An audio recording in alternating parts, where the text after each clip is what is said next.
नमस्कार प्रिय विद्यार्थियों, हम सिद्ध साहित्य पर चर्चा कर रहे हैं। हमने देखा सिद्ध साहित्य की प्रमुख विशेषताएं क्या है, हमने देखा प्रमुख सिद्ध, उनके प्रमुख ग्रंथ, उनके दार्शनिक विचार क्या है। सिद्ध साहित्य के संबंध में चर्चा करते समय एक बिंदु जो है उस पर भी हमें बात करनी चाहिए, उसका भी ध्यान रखा जाना चाहिए, और वो बिंदु है सिद्ध साहित्य की प्रमुख देन। हिंदी साहित्य को सिद्ध साहित्य ने क्या दिया, या प्रवृत्ति जो आगे का बाद का जो संत साहित्य, नाथ साहित्य और हमारा संपूर्ण भक्ति साहित्य जो हुआ, उस पर सिद्ध साहित्य का क्या प्रभाव पड़ा। और यह बहुत महत्वपूर्ण है। जब तक हम सिद्ध साहित्य के प्रभाव को नहीं जानेंगे तब तक हम भक्ति काल जो है उसकी विशेषताओं को भी नहीं समझ पाएंगे, उनके बीज को नहीं समझ पाएंगे, उनके आधार को नहीं समझ पाएंगे। संत साहित्य में जो विचार आए हैं वो कहां से आए, नाथ संप्रदाय में जो विचार आए वो कहां से आए, कबीर का जो दार्शनिक मत है वो भी कहीं ना कहीं सिद्धों से प्रेरित है।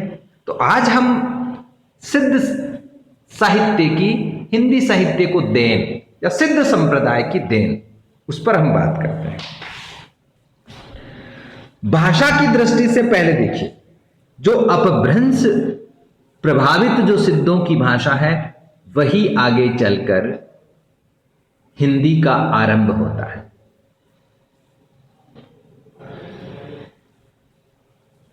भक्ति काल का जो संत साहित्य है उस पर सिद्ध साहित्य का सीधा प्रभाव है। कैसे, देखिए, संत संप्रदाय में, संत साहित्य में कर्मकांडों का विरोध हुआ, आचरण की शुद्धता पर जोर दिया गया, भाषा उनकी संध्या रही, खिचड़ी भाषा भी कह सकते हैं, उलटबासियों का प्रयोग हुआ और रहस्यमयी उक्तियां भी हैं, रूपक और प्रतीक का प्रयोग है। संत साहित्य, हम इसको कबीर पर भी समझ सकते हैं, ये सारी विशेषताएं कबीर में भी हैं। तो एक तरह से हम ये कह सकते हैं कि हिंदी साहित्य का जो संत साहित्य है वो सीधे सिद्ध साहित्य से प्रेरित है। हां, जो सिद्धों की जो भोग की प्रवृत्ति थी, वारुणी प्रेरित जो साधना थी, उसका संत साहित्य में बहिष्कार है, उसका विरोध है, उसको त्यागा गया है। तो एक तरह से संत साहित्य जो है सिद्ध साहित्य की उन मुख्यतः बुराइयों से मुक्त होकर उसका नया रूप है। इसी प्रकार अगर हम शैली की दृष्टि से देखें तो सिद्धों ने भी मुख्यतः दोहा और गीत शैली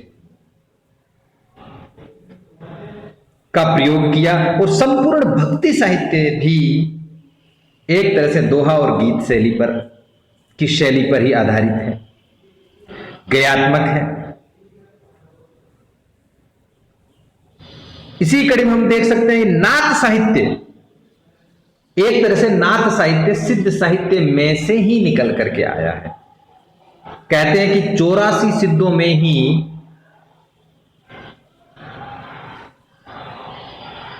कुछ नाथ हुए हैं, जैसे मत्स्येंद्रनाथ, ये सिद्धों में भी शुमार किए जाते हैं। जो नाथों की जो योग साधना पद्धति थी, हठ योग जो पद्धति थी, वो उसका बीज, उसका आरंभ सिद्धों में मिलता है। तो हठ योग की पद्धति, जो योग की पद्धति थी, वो नाथों को सिद्धों से प्राप्त हुई। और सहज जीवन का जो तरीका था, आडंबरों का विरोध, जो संपूर्ण भक्ति काल की विशेषता है कि अनावश्यक आडंबर, उनका विरोध करके सहज जीवन जी करके भगवान की सहज साधना करके, ईश्वर के सहज रूप को मान करके हम इसको प्राप्त कर सकते हैं। तो ये मुख्यतः हम ये कह सकते हैं कि सिद्ध साहित्य की हमारे हिंदी साहित्य को, प्रवृत्ति साहित्य को मुख्य देन रही है। इसको हम ऐसे भी समझ सकते हैं कि हमारा जो भक्ति काल है उसके बीज में एक तरह से सिद्ध साहित्य ही विद्यमान है। अगर हम सिद्ध साहित्य को एक सांप्रदायिक साहित्य कह करके, अपभ्रंश का साहित्य कह करके हिंदी साहित्य से निकालते हैं तो भक्ति काल का जो आधार और बीज है उसकी खोज करना मुश्किल है। तो आज की इस कक्षा में इतना ही। अब हमने सिद्ध साहित्य की प्रमुख विशेषताएं, सिद्ध साहित्य की प्रमुख देन, प्रमुख सिद्धों पर चर्चा कर ली है। तो सिद्ध साहित्य का चैप्टर यहां पूरा होता है। आगे हम चर्चा करेंगे जैन साहित्य पर।